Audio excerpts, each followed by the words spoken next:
Yo, what's up sa inyo mga ka-Tiny Fins? So welcome back to my YouTube channel. So for today's video guys, marami tayong mga parating na isda. Ano? So ayan, nag-refill nga pala tayo ng tubig. Kasi kakalinis ko lang ng mga lagay natin ng mga isda. Ayan. Okay ba? So kakalinis ko lang yan kasi marami tayong parating na mga isda. Papakita ko sa inyo mamaya. At nga pala guys, nagpa-ship tayo sa San Jose. So sa mga gusto magpa-ship sa San Jose, madali na tayo magpa-ship doon kasi nga nalaman ko na yung schedule nung pwede natin pagpa-shipan. So madali na. Kung taga San Jose ka at nanonood ka, gusto magpa-ship, may nagustuhan ka dito sa fish room natin, message mo lang ako sa aking Facebook page at gagawa natin ng paraan para mapadala yung gusto mong isda. So yun nga pala, kakapadala lang natin ng isda kanina. 8 hours yung biyahe, almost 9 hours pala pero goods na goods yung mga koi na dumating kay sir. So nga ang in-order niya, 10 pieces na long fin butterfly koi at goods na goods, maganda yung condition. Walang casualty. Tayo guys, dito. Hintayin na natin yung mga isda at update ko kayo pag nandito yung mga isda. So, ayun na mga ka-Tiny Fins, dumating na yung ating mga isda. Dalawang sako to. So, labas muna natin sila. So, ayan, ganito kadami ang ating bagong stock ngayon. Okay.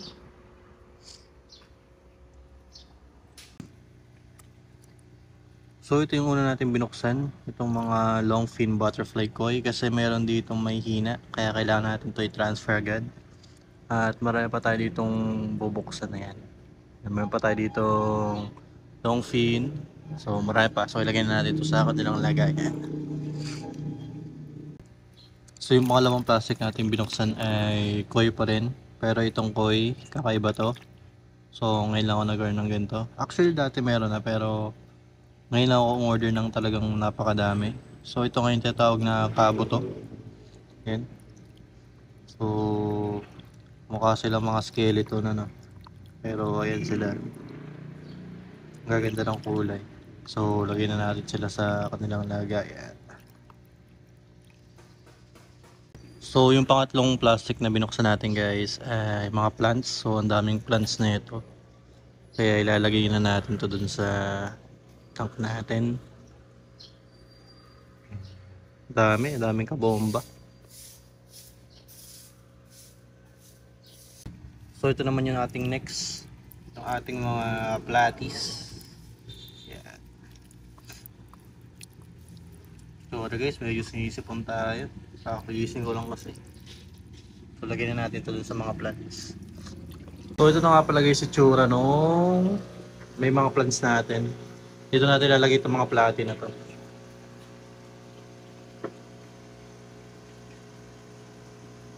Boom. Yes. Yan, mas maganda.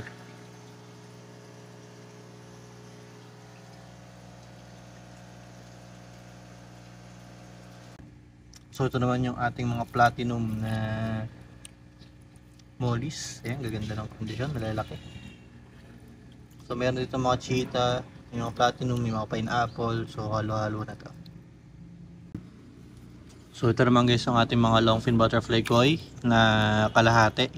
Yung una mas malalaki, ito naman medyo maliliit naman itong mga to. Yan sila. Maganda.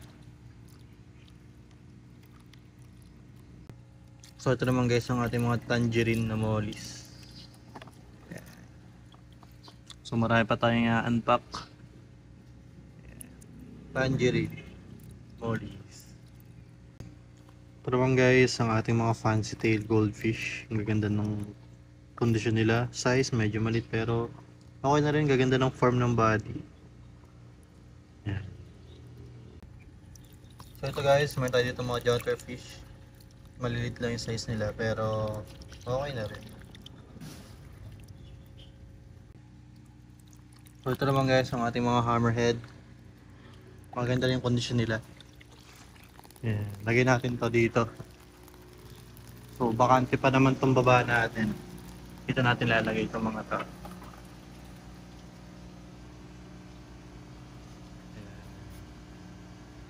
Ayos, ganito.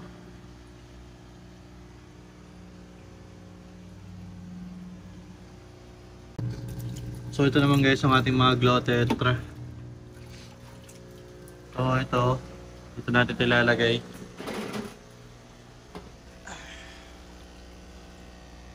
Ilang piraso lang naman to.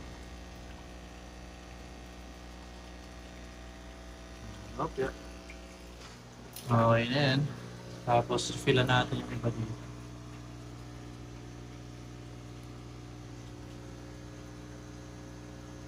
Okay.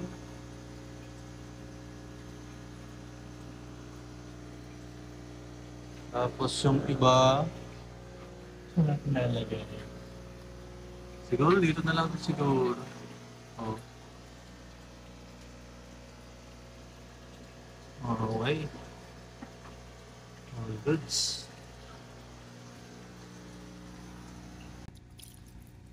Ito naman guys ay rosy barb.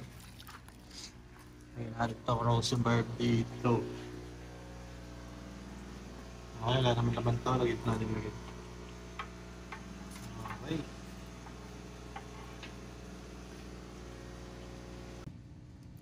So ito naman guys, meron tayo ditong black molly. So ilalagay natin ito sa aquarium para mas makita natin siya. Yung mga casualties, mas marami yung casualties dito sa black molly. Maliliit kasi. So ito guys yung last batch ng mga mollies natin. Yan sila.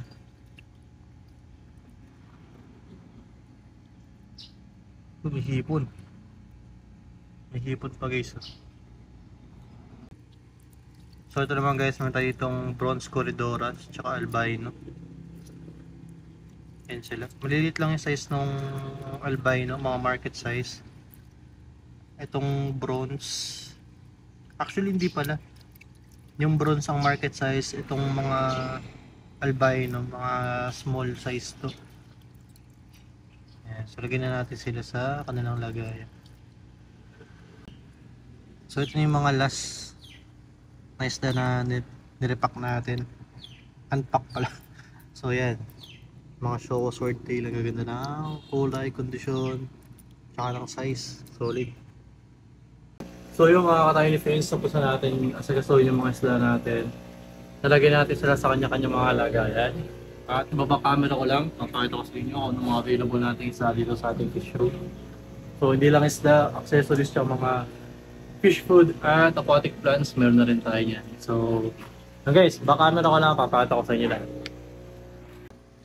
So yung nga pala guys, meron din pala tayo mga aquarium. So 3 gals, 5 gals, 10 gals, 15 gals yan, available yan. Tapos mga accessories natin, mga fish food, ayan, kompleto rin tayo dyan. Mga aquatic plants. So yung aquatic plants natin guys, meron tayo itong water sprite, kabomba, ludwigia, tsaka broadleaf. So 4 na klase lang yan, mga lotek yan lahat. Kaya kahit wala kayong mga CO2, mabubuhay yung mga plants na yan. Tapos syempre meron din tayong mga glow tetra assorted colors. Dito meron tayong mga platy. Meron tayo ditong sunset, red, at saka blue moon. Ayan. Parang wala yata na order ng Mickey. Wala yata. Ayun, meron tayong na order ng Mickey Mouse platy. Tapos syempre meron tayo dito mga danyos. Purple, yellow, green. Purple, yellow, green. At saka orange. Dito yung mga koi natin, ilan na lang. Dito may bago tayong stock na mga Blackmore tsaka Calicomore. Nag-refill lang tayo dito sa baba. Tapos, syempre, lagay natin na ito. Marami tayong stock na mollies dyan. Medyo nasa ilalim lang sila. Ayan. Pero marami yan guys, libo yan. Dito naman yung ating kabuto na mga koi. May mga pleco rin dito. Meron tayong mga pleco rin yan sa baba. Tapos ito mga long fin, butterfly koi. Ayan. Dito mga mollies. Meron tayo itong black at saka orange. I mean black and tangerine kung tawagin ng iba. Ayan. Para mas kita sila. Tapos rosy barbs. Oops. Tapos ayan mga danyos. Ayan. Mas kita sila sa taas. Ayan, mga danyos. Mollies. Dito naman guys, meron tayo itong mga swordtail. Showa swordtail. At saka mga mollies, black mollies. Tsaka assorted na glow tetra. Yan. Dito nga pala meron tayo dito mga bronze and albino corridoras. Dito fancy goldfish. Meron tayo isang casualty dito. Abel na natin to. Actually, isa lang. Tapos ito hammerhead. Mga hammerhead natin nandyan. At dito mga assorted na glow tetra.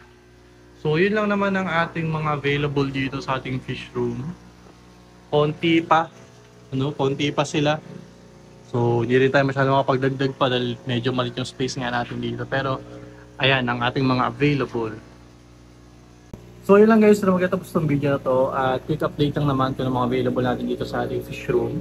At ibigyan lang kayo ng updates if ever may mga pagbabago or may gagawin tayong kakaiba dito sa ating fish room. So yun lang guys, maraming salamat sa panonood. Don't forget to follow and like my page sa Facebook, Tiny Friends Fishes. And kung gusto mong gumawa ng mga magpagawa ng mga gift, mga birthday invitation, mga wedding invitations, mga layout menu, yan, pagpagawa na kayo sa aking girlfriend. So gumagawa siya ng mga ganyang mga layout. So EJV Layout Services, paki-follow na lang. At kung meron kayong mga inquiries, pwede kayong mag-inquire doon. Napakamura lang pero quality yung kanyang outputs. So yun lang guys, maraming salamat sa panonood. Happy fish keeping sa inyo, keep safe, and happy Sunday nga pala. So, okay guys. Babush, God bless.